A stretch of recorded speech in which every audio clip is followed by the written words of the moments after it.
On the news this afternoon, security operatives urged to be at alert following arrest of IPOB leader Nnamdi Kanu. Absence of Rivers State government lawyers told lawsuit to set aside judgment on release of hundreds of inmates. On the foreign scene, 7 Australian cities on lockdown. I am Ifeemi Andrew. Following the recent arrest of IPOB leader Nnamdi Kanu, a retired Assistant Inspector General of Police, Felix Okpaudu, says security operatives should be on alert in the case of any attack from Nnamdi Kanu's followers. In an interview with our correspondent, Mr. Okpaudu urged security operatives to be proactive in gathering intelligence to prevent any surprise attacks, especially in the southeast. His followers, supporters, and all of that might want to protest the arrest. My honest advice to his supporters, because they might likely react. And usually when they want to react in situations like this, they resort to violence, destruction of government infrastructure and all of that. Security agencies should be, I'm very sure they are aware of that. This is not the very first time. They should be proactive. People should be able to see beyond now. When certain decisions are taken, what are likely reactions? And everybody is one of the view that maybe his followers in the southeast specifically might resort to violence. And that's the view and the feelings of most Nigerians. That is an invitation, a call for the security agencies in the entire southeast to sit up, to make sure that they don't spring surprises on them. Go to attack police stations again, military formations, correctional homes and all of that. He also said the arrest of Nnamdi Kanu is not enough to calm tension in the southeast. The arrest is not enough to calm the situation. Not at all. It's not at all. But one thing must also appear is that the leadership of the Igbos at every level, they were not in support of what he was doing. And so they were even commending the government for rearresting him. Regrettably, a good number of them are adopted to death to achieve their heart's desire. It's not the best that can hardly achieve what they desire. That's just the truth. Like I've always said, Igbos should learn to be one united, indivisible family. Moving on, a lawsuit by the Rivers State government to set aside the judgment releasing 150 prisoners from the Port Harcourt Correctional Centre did not come up in court yesterday. This is after Justice G.O. Olo of the State High Court declined to entertain the matter when the Rivers State government filed a motion to upturn the judgment. When the case came up for the first time before Justice Nwogu, the state government was not represented by any lawyers, so the case was adjourned to July 18. The lawyer who instituted the case for the prisoners, Nasiru Ibiloye, spoke with newsmen. The matter came up for hearing today before Justice Nwogu. The matter was initially before Justice Olo, but was transferred to Justice Nwogu. The matter came for the first time before Justice Nwogu. The Minister of Justice Council did not come. So asked for an adjournment because it's coming up for the first time, and asked the court to issue hearing notice against them. So the matter is adjourned to 18 July for their motion to file.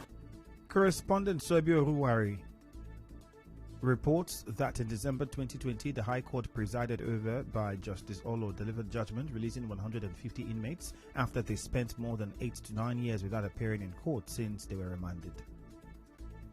Tears flowed at the magistrate court in Port Harcourt yesterday after 2 women, Ada Ebere and Favour Godwin, were found guilty of conspiracy, stealing and child trafficking.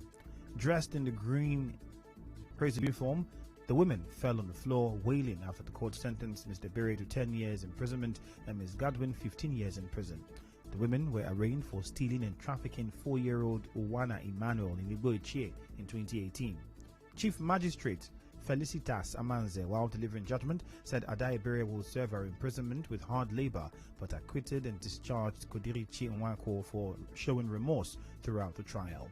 A lawyer with the Federation of International Women Lawyers Rivers State Chapter, Esther Achokorente, spoke to newsmen after the court sitting.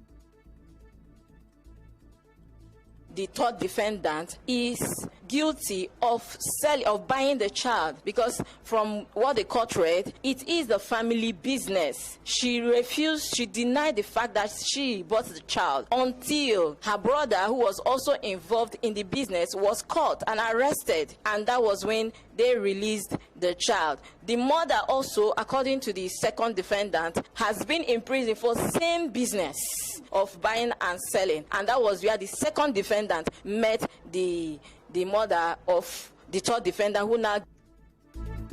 Still ahead, INEC says about 42,000 online applications nationwide were received within 24 hours of resumption of continuous voter education. Stay tuned.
INEC says about 42,211 online applications nationwide have been received within 24 hours of the resumption of its continuous voter registration. INEC National Commissioner, Chairman Information and Voter Education Festus Okoye said 331 accounts were created by intended registrants on the CVR online pre-registration portal, which was launched on Monday. Mr. Okoye urged those who could register online to do so, while all Nigerians can commence their registration on July 19. The PDP National Chairman Uche Secondus says the recent defection of PDP governors to the APC was as a result of fear and intimidation from the ruling party. Mr. Secondus, in a media briefing while reacting to the recent defection of Zamfara State Governor Bello Matawalle, said the amount of defection to the APC will not stop the PDP from emerging victorious in the 2023 elections. He accused the APC-led federal government of going after PDP governors. We are also set to go to court against the Zamfara governor. If of a truth today he leaves our party. I've never seen a country where you have economic crisis, insecurity crisis, then the ruling party goes poaching governors, and 18 governors, as published on social media, will be moving, leaving their states to Zamfara to celebrate.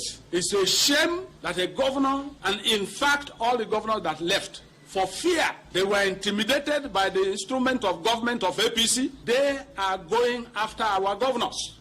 He also said that the only interest of the PDP is the well-being of Nigerians. We are going after the masses of this country, the people who are suffering under this government. We stand here to state clearly that we will form the next government come 2023 because of the masses, not because of the governors who are leaving the PDP. 3 senators, including a principal officer elected on the platform of the PDP on Wednesday, notified the Senate of their decision to join the ruling APC. The senators are the Minority Whip, Sahabi Yao Zamfara North, Peter Nwaubushi Delta North, and Lawal Anka Zamfara West.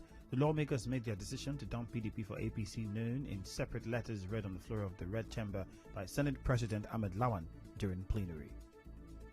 In business, the federal government says the amount spent on subsidizing electricity every month in Nigeria is now about 30 billion naira. It disclosed that the government's subsidy on electricity had been reduced by 20 billion naira monthly following improvements in the collection of power tariffs by distribution companies. In entertainment, Obama DMW, a close friend and road manager of Nigerian singer Davido, has died. Obama DMW, whose real name is Habib Ademola Uthman, died yesterday. Reports said Obama DMW drove himself to Evercare Hospital in Lekki, Lagos to complain of breathing difficulties.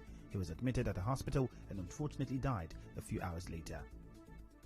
In sports, the Super Eagles of Nigeria will depart the country today for Los Angeles, the venue of the game against Mexico.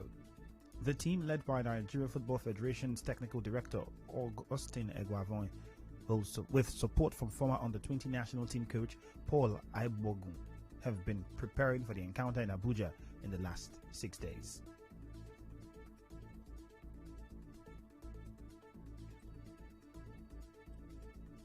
And now, we'll bring you news from around the world. 7 Australian cities are now in lockdown as authorities scramble to prevent spread of the highly contagious Delta coronavirus variant. Officials reported a slight case rise on Wednesday to over 200 cases. Near half of the population, over 12 million people, are under stay-at-home orders in Sydney, Brisbane, Perth, Darwin, Townsville, and the Gold Coast. On the news this afternoon, you heard that security operatives have been urged to be at alert following arrest of IPOB leader Nnamdi Kanu. The absence of the Rivers State government's lawyer has stalled a lawsuit to set aside judgment on release of hundreds of inmates. On Foreign Scene, we told you that 7 Australian cities are currently on lockdown. The news was edited by Choma Ezenwafo. Contact our newsroom on 0818 900 0017. Partly sunny weather expected in Port Harcourt this afternoon. My name is Ifeemi Andrew. Thank you for listening.